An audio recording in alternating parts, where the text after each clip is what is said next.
Game of the Year 2023 contenders include a massive Marvel mega sequel, 2 survival horror gems, a surprising Nintendo throwback, and the 2 top titles fighting for the grand award Game of the Year 2023, Baldurs Gate 3 and The Legend of Zelda Tears of the Kingdom. The big question is who deserves it more?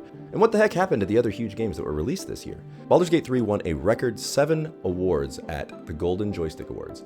Does it deserve to be considered as the very best title in one of the most saturated gaming years in recent memory? Welcome to Gameless Plus, I'm Josh, and I'm here to ask, does Baldurs Gate 3 deserve Game of the Year 2023? So first, what are the Game Awards anyway? The Game Awards is an annual video game awards ceremony much like the Oscars for the movies, but with a much shorter history. The 2023 show is the 10th anniversary of this event that was started by Jeff Keighley, who used to work for the Spike Video Game Awards.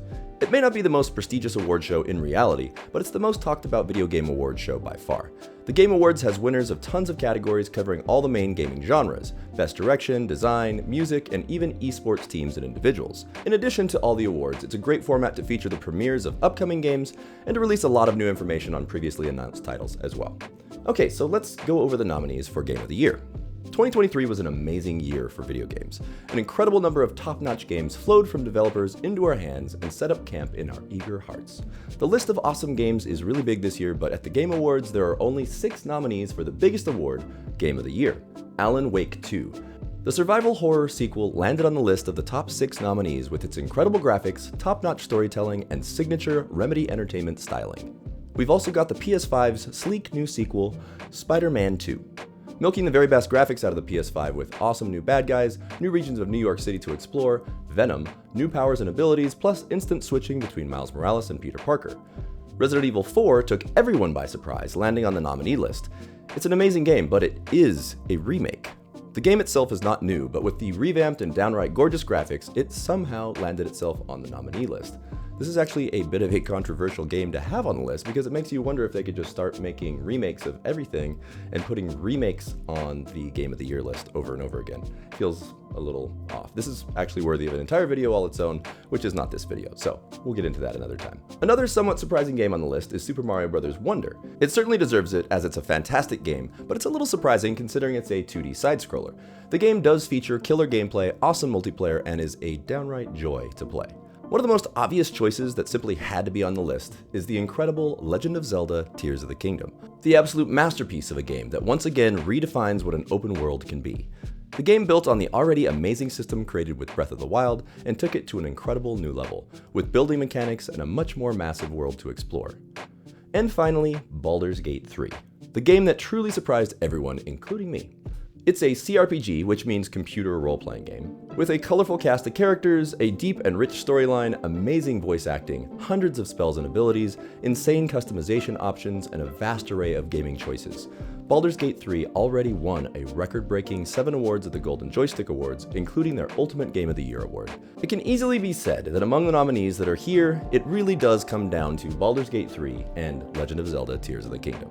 Very quickly, if you are enjoying this video so far, now is the perfect time for you to click that subscribe button. At this point, I'm getting close to hitting that 1,000 subscriber mark, and I really could use the help if you guys can click that button to see all my upcoming videos as they're released. And don't forget to hit that like button, it really helps.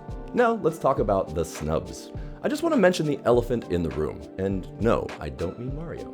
What happened to Starfield? This was arguably one of the most exciting releases of the year. The Bethesda juggernaut, 25 years in the making, did not make it to the list of nominees for Game of the Year 2023.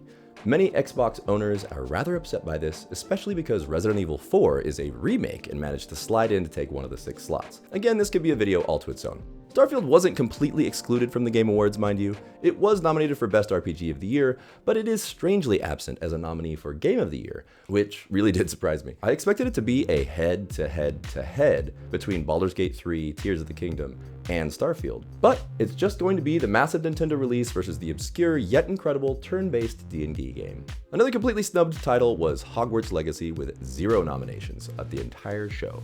This is one of the earliest major titles that came along in 2023. With a very fun battle system and a rich multi-layered recreation of Hogwarts, I feel like it should have at least gotten some design recognition, but it didn't. There were many other big titles that didn't get top recognition but did receive nominations, such as Diablo 4, Cyberpunk 2077 Phantom Liberty, Lies of P, and one of my absolute favorites of the year, Final Fantasy XVI. So anyway, back to the big 2. The Legend of Zelda Tears of the Kingdom was nominated not only for Game of the Year, but also Best Art Direction, Best Score and Music, Best Game Direction, and Best Action Adventure Game. All of these nominations make perfect sense for the 20th main installment of the Legend of Zelda franchise. Tears of the Kingdom took everything from the first game, which was already amazing, and expanded on it in a whole new way, with new powers, abilities, and a well-executed multi-part storyline. The game really pushes the graphics of the Nintendo Switch to its maximum capacity, and in my opinion is the best Zelda game to date. It holds a solid 96 Metacritic score and is considered to be a true masterpiece by most people, including me. It can be argued that Tears of the Kingdom would win Game of the Year because of its mass appeal and long-standing fanbase. The game sold over 10 million copies in its first 3 days, and as of August 2023 had sold over 18 million copies. That number has obviously grown a lot since then. It's quite obvious that this is an incredible contender, and by the massive outpouring of love this game has gotten, it could easily be considered Game of the Year. I played the hell out of it, and when I beat it in June, I didn't think that there was anything that could compete with it as Game of the Year. Then a true surprise came along: Baldurs Gate 3. This game exploded into the gaming world and was received incredibly well, much to the surprise of gamers and even the developers Larian Studios themselves.